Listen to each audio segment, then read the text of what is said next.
Saan nga po pala yung tao dito? Ah, ito pala. Magandang hapon po sa inyo. Ito po ba yung lote, yung nagmamayari po nito ay si Romeo Gabiola. Ito po yung kanyang may bahay. At wala po yung asawa niya. Nasaan po yung asawa ninyo? Nagtrabaho? Nandun sa bukid. Nandun din sa bukid. Sige, saan po dito ang inyong tanim? Ang laki na ng inyong... Ito pong aking tanim, ma'am. Malalaki na. Ang lalaki na. Langka. Yung mga langka, ano? Kakao, kalamansi. Dikit-dikit, ano? Marami Dito tayo. Parang may nakita ako ditong langka. Marami na. Mahinog na nga. Ano, may langka eh. Ayun, ano po ito? Ano ba yan? Mahogani. Hindi. Namumunga yan. Yung... Po, ano po ito? Ha? Rubber tree. Ito, yung Kastanyas. yan. Ano na ba? Kastanyas po. May bunga na. Ito ang langka niya. Nakabalot.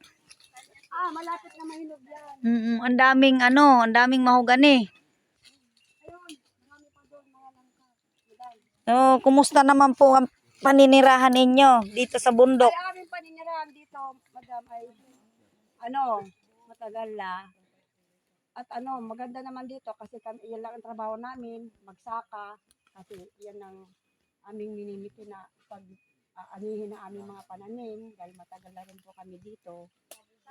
Paano po ang pang-araw-araw ninyo? Sa pang-araw-araw naman, ma'am, minsan, pag wala na kami talagang budget dito na maano ng mga produkto namin, kami humingi na lang sa mga anak namin na pinapadalan po kami dito pambili ng budget namin. Ay, mabuti naman po ano. Kayo po ay may mga tanim din pong mga kamuting kahoy, saging.